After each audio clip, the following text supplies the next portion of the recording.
Welcome to Michelle's Story Time, Story Time, Story Time. Michelle's Story Time, Story Time, Story Time. I am Michelle, and welcome to Michelle's Story Time. Today I will read Ways to Make Sunshine by Renee Watson, only chapter 8. Afro Puffs. Most kids my age are probably doing something really fun since it's Saturday, but not me. I am rehearsing my Easter speech over and over in my head so that tomorrow at church I say it perfectly. Every Easter and Christmas, too. All us kids who attend Sunday school recite speeches in front of the whole congregation. This is the worst part of the holiday. I hate everything about it. The way everyone stares, the way the microphone makes my voice sound weird, like I am underwater or speaking into an echo chamber, depending on who is working the sound system. I hate it because no matter how much I practice, I always forget a word and then I freeze, and all the adults say, "That's okay, baby," even though I am not a baby, and all the other children, especially the teenagers, laugh. And then I just run off and hug mom, and she says, "It's okay, at least you tried." Mm. This is what happens every year, but not this year. This time I have read my speech so many times. I can say it in my sleep. This time I practiced in the mirror. This time I recited it as Amanda read along to double check it. I check it. And if I was saying it right. This time I will speak so loud I won't even need the microphone. I will do so well I will get a standing ovation.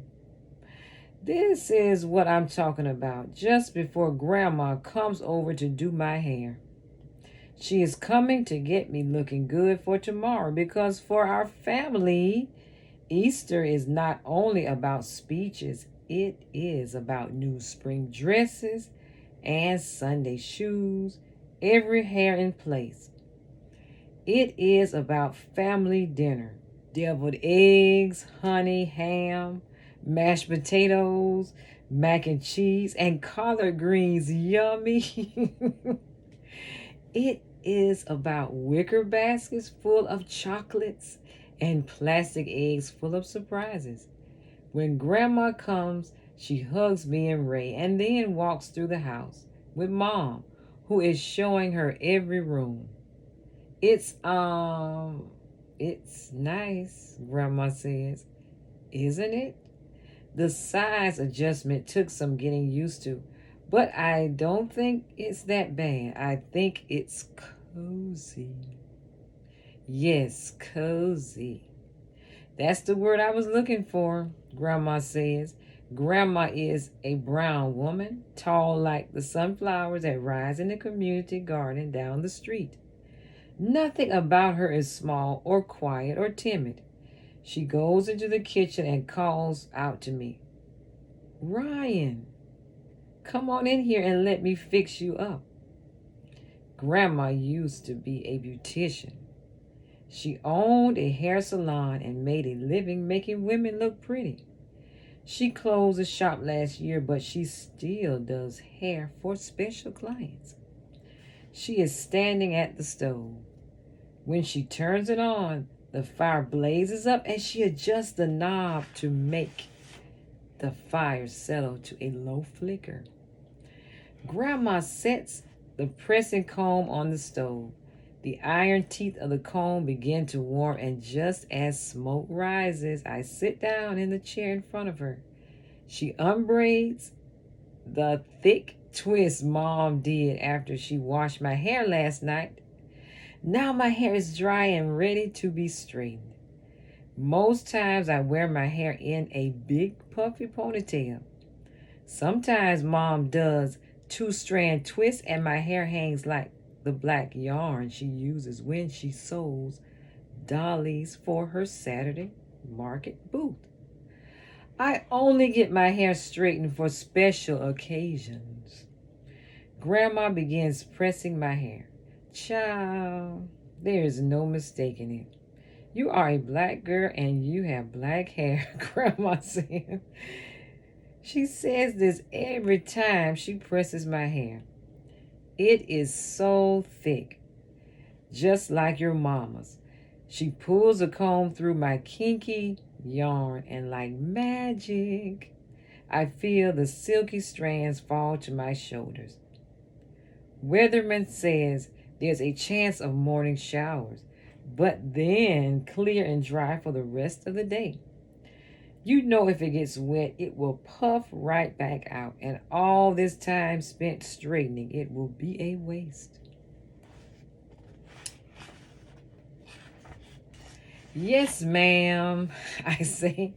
Pressing hair takes a long time. I have to sit and be very, very still and hold my ear down so Grandma doesn't burn me as she straightens my edges. It takes forever, but I love the way it looks once it is all finished. You know, I used to do your mama's hair like this until she went natural, Grandma tells me. She pulls the pressing comb through my hair, then rests it on a towel sitting on the counter. I can feel that one side of my hair is all straight and lying flat while the other side is still crinkled and all over my head. Ray walks into the kitchen and opens the refrigerator. You look weird with your hair like that, Ray says. He pours cranberry juice into a cup and gulps it down. You look weird no matter how your hair looks, I tell. Mom calls out to us from the living room. All right, you two, don't start. She is sitting on the sofa knitting something to sell at Saturday market. Next week, the market starts back up, so she's been getting ready. Dad is resting before he has to go back to work. When Grandma is finished with my hair, we go to the bathroom together.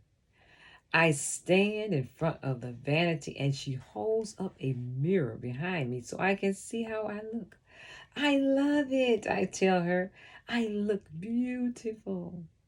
Well, Ryan, Grandma says, you are beautiful, no matter if your hair is straight or not. Yeah, but I am more beautiful with my hair like this, I say. I run my fingers through my hair, feel them slip through every black strand. Instead of fuzzy yarn, it feels like silk. Grandma turns me around to face her. Baby girl, you are beautiful. Not just your hair or your clothes, but who you are. Your kindness makes you beautiful, and the way you're always willing to offer help makes you beautiful, Grandma tells me, and how creative you are with your recipes. That's what makes you a beautiful girl. Grandma turns me back to face the mirror. We both look into the glass, staring at my brown skin, my round face, my long straight hair. How you wear your hair is your choice, and no matter what you choose, it's not going to determine if you're beautiful or not. The only thing that will, determine that is how you treat others. If you are mean to people, if you act ugly toward them, that's what takes your beauty away. Grandma kisses me on my forehead and then says, now let's get you ready for bed. I put on my pajamas and my hair bonnet. Before I get into bed, I practice my speech one more time. I fall asleep holding on to Grandma's words.